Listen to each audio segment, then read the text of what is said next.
নমস্কাৰ আপোনালোক সকলোকে প্ৰথমতে চেনেলটো নতুন ভিডিঅ'ৰ মাজলৈ স্বাগতম জনাইছো সমুন্দকল আসাম এগ্ৰিকালচাৰেল ইউনিভাৰ্চিটি যোৰহাটৰ ফালৰ পৰা কেইটামান নতুন ভ্যাকেন্সি মুকলি কৰিছে গতিকে ইয়াতে কোনসকল ক্যান্ডিডেটে ইয়াৰ বাবে এপ্লাই কৰিব পাৰিব আপোনালোকক জনাম ভিডিঅ'টো প্ৰথম পৰা শেষলৈকে নিশ্চয়কৈ চাই থাকিব আন্ডাৰ কৃষি বিজ্ঞান কেন্দ্ৰ KVKS ইয়াৰ আন্ডাৰত আহিছে আসাম এগ্ৰিকালচাৰ ইউনিভাৰ্চিটি যোৰহাটৰ ফালৰ পৰা আৰু ইয়াৰ বাবে অনলাইন এপ্লিকেশ্যন ইতিমধ্যে আৰম্ভ হৈ গৈছে 10 ডিসেম্বৰৰ তাৰিখৰ পৰা লাষ্ট ডেটটো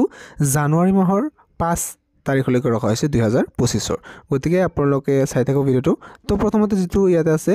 name of the post senior scientist cum head এই পোষ্টৰ বাবে আপোনালোকে এটো বহুত হায়াৰ ৰেংকৰ পোষ্ট আৰু ইয়াতে ডক্টৰেল ডিগ্ৰী বিচাৰিছে পাৰ্টিকুলাৰ গ্ৰেডৰ ইয়াতে দিয়া আছে আৰু লগতে ইয়াতে 8 ইয়াৰ্ছৰ এক্সপেৰিয়েন্স বিচাৰিছে যেহেতু এটো বহুত হায়াৰ লেভেলৰ পোষ্ট গতিকে আপোনালোকে প্ৰথমতে চাই ল'ব যদি next name of the post subject matter specialist ইয়াতে আপোনালোকৰ 12টা পোষ্ট আছে ইয়াতে সয়েল সায়েন্সৰ বাবে 3টা পোষ্ট আছে আৰু এগ্ৰিকালচাৰ ইকোনমিক্সৰ বাবে এটা আছে এগ্ৰোনমিৰ বাবে আছে কমিউনিটি সায়েন্সৰ বাবে আছে হৰ্টিকালচাৰৰ বাবে আছে THT প্লান্ট প্ৰটেকচন ফিশাৰী সায়েন্স ইয়াৰ বাবে আছে দুটা পোষ্ট তো ইয়াতে আপোনালোকে ইনিশিয়াল পে 56100 ৰ পৰা আৰম্ভ হ'ব আৰু লেভেল 10 ৰ পে টো লাভ কৰিব তাৰ পিছত ইয়াতে কোৱালিফিকেশনটো কি বিচাৰিছে চাওক মাস্টাৰ ডিগ্ৰী কৰা হ'ব লাগিব ইন এগ্ৰিকালচাৰ নাইবা কমিউনিটি সায়েন্স নাইবা fishery science from a recognised university next যদি আপোনালোকে চাই ফাৰ্ম মেনেজাৰৰ পোষ্ট মুকলি কৰিছে ইয়াতে নাম্বাৰ অফ পোষ্ট দুটা আছে ইনিশিয়াল স্যালাৰিটো 35400 ৰ পৰা ষ্টাৰ্ট হ'ব দুটা পোষ্ট আছে আপোনালোকৰ এটা আনৰিজাৰ্ভ হৈ আছে আৰু এটা SC ক্যাটাগৰীৰ ক্যান্ডিডেটৰ বাবে ৰিজাৰ্ভ হৈ আছে ইসেনশিয়াল কোৱালিফিকেশনটো ব্যাচেলৰ ডিগ্ৰী বিচাৰিছে এগ্ৰিকালচাৰ নাইবা আপোনালোকৰ এনিমেল সায়েন্স নাইবা ফিশাৰী সায়েন্সৰ ফালৰ পৰা নাইবা হৰ্টিকালচাৰ নাইবা ইয়াতে সেৰিকালচাৰ ফ্ৰম এ ৰিকগনাইজড ইউনিভাৰ্সিটি ফালৰ পৰা name of the post program assistant lab technician post মুকলি কৰিছে তিনিটা আছে আৰু ইয়াতে আপোনালোকে ইনিশিয়াল পে 35400 ৰ পৰা ষ্টাৰ্ট হ'ব ইয়াতে তিনিটা পোষ্ট এটা ৰিজাৰ্ভ হৈ আছে OBC ৰ বাবে এটা ৰিজাৰ্ভ আছে আৰু আনটো PWD ক্যাটাগৰীৰ বাবে ৰিজাৰ্ভ আছে আৰু ইয়াতে কোৱালিফিকেশনটো কি বিচাৰিছে ব্যাচেলৰ ডিগ্ৰী কৰা হ'ব লাগিব agriculture or animal science or fishery science community science horticulture sericulture from a university program assistant post আছে এটাই পোষ্ট আছে ইয়াতে 35400 পৰা ষ্টাৰ্ট হ'ব স্যালাৰিটো আৰু এইটো পোষ্ট আপোনালোকৰ যেটো program assistant ST প্লেনেৰী ক্যান্ডিডেটৰ বাবে ৰিজাৰ্ভ কৰা আছে ব্যাচেলৰ ডিগ্ৰী কৰা হ'ব লাগিব ইন দা ৰিলেভেন্ট ফিল্ড তাৰ পিছত ইয়াতে কম্পিউটাৰ এসিস্টেন্টৰ নাইবা কম্পিউটাৰ সায়েন্স কৰা হ'ব লাগিব ৰিকগনাইজড ইউনিভাৰ্সিটি ফালৰ পৰা তাৰ পিছত নেক্সট যেটো আছে এসিস্টেন্টৰ পোষ্ট তিনিটা পোষ্ট আছে আৰু ইয়াতে আপোনালোকৰ এটা আনৰিজাৰ্ভ আছে আনটো ST প্লেনেৰী ক্যান্ডিডেটৰ বাবে ৰিজাৰ্ভ আছে বাকি যেটো আছে এটা OBC ক্যান্ডিডেটৰ বাবে ৰিজাৰ্ভ আছে তো ইয়াৰ বাবে ব্যাচেলৰ ডিগ্ৰী কৰা হ'ব লাগিব in any subject from a recognized university with ইয়াতে 5 years work experience থাকিব লাগিব in accounts and establishment next আছে stenographer grade 3 post ইয়াতে আপোনালোকৰ 4টা পোষ্ট আছে আৰু 25500 পৰা ষ্টাৰ্ট হ'ব স্যালাৰিটো আনৰিজাৰ্ভ হৈ আছে এটা পোষ্ট OBC ৰ বাবে ৰিজাৰ্ভ এটা আছে SC ৰ বাবে এটা PWD ৰ বাবে এটা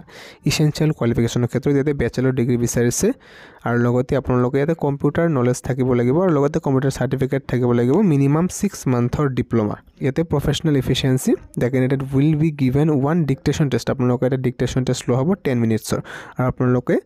যেটো আপোনালোকৰ টেষ্ট এটো 50 মিনিটছৰ ভিতৰতে কম্পিউটাৰত কৰিব লাগিব ট্ৰান্সক্ৰিপ্টটো আৰু পোষ্ট আছে যেটো আপোনালোকৰ ইয়াতে এটা আছে 21700 পৰা ষ্টাৰ্ট হ'ব আৰু ইয়াতে ড্ৰাইভাৰ পোষ্টৰ বাবে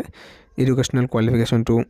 মেট্ৰিক পাস কৰা হ'ব লাগিব লগতে ড্ৰাইভিং লাইসেন্স থাকিব লাগিব বহুত heavy and light vehicle LMV বা আপোনালোকৰ এটো লাইসেন্স থাকিব লাগিব তাৰ পিছত স্কিল টেষ্ট আপোনালোকৰ লোৱা হ'ব তাৰ পিছত 2 year এক্সপেৰিয়েন্স থাকিব লাগিব ড্ৰাইভিংৰ তাৰ পিছত ডিজায়াৰেবল কৈছে 1 year trade certificate in the relevant field of ITI and experience of the motor mechanic যিসকল ক্যাটাগৰী যিসকল ক্যান্ডিডেটে মোটৰ মেকানিক ওয়াৰ্কৰ এক্সপেৰিয়েন্স আছে নাইবা ITI সাৰ্টিফিকেট আছে তেওঁলোকক ইয়াতে বেছি প্ৰিফাৰেন্সটো দিয়া হ'ব সাপোৰ্টিং ষ্টাফ গ্ৰেড 1 যেটো আছে ইয়াতে দুটা পোষ্ট আছে 18000 পৰা ষ্টাৰ্ট হ'ব ইনিশিয়াল পে টো তাৰ পিছত আনৰিজাৰ্ভ এটা হৈ আছে বাকি OBC ৰ বাবে ৰিজাৰ্ভ হৈ আছে আৰু ইয়াতে কোৱালিফিকেশনটো বিচাৰিছে আপোনালোকৰ অকল ইয়াতে মেট্ৰিক পাস কৰা হ'ব লাগিব অৰ ইকুইভেলেন্ট পাস